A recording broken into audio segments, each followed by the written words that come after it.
All right, we're going to take a look at Fender 1980s into the early 90s, confetti and solid colors.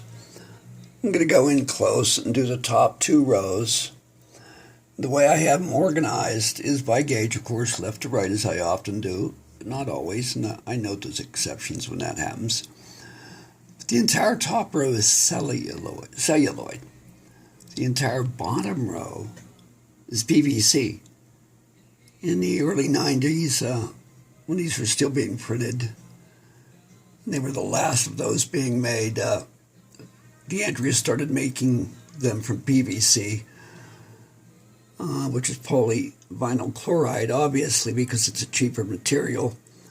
Now, earlier video, I tried to show that the PVC is not translucent where the celluloid is, but that didn't work out. But if you have different Fender picks of these colors, you could hold them up to the light and see that those color picks that are celluloid will have some light pass through them, while those that are PVC will not allow light to pass through them.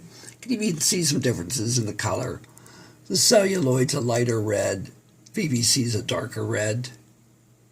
It's less obvious there. You can see the shade difference in the blue. So we have it here in pink, clear, solid blue, yellow, red. It looks like the confetti is the only one that offered an extra heavy gauge. And then down here I just have some variations.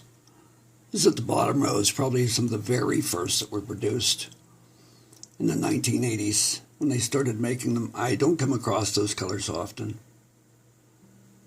A few more variations. So Fender colors, 1980s, and these are actually kind of rare to come by now.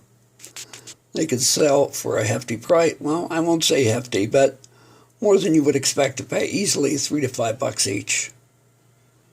I don't often mention prices because prices change so much. Maybe I should start talking about prices just to stay in the real world a little bit. Because as with any hobby, it can get expensive. You really want to know what something's worth or what it's not worth. So there we have it, 1980s, solid colors and confetti. Fender, made by DeAndrea. Bye-bye.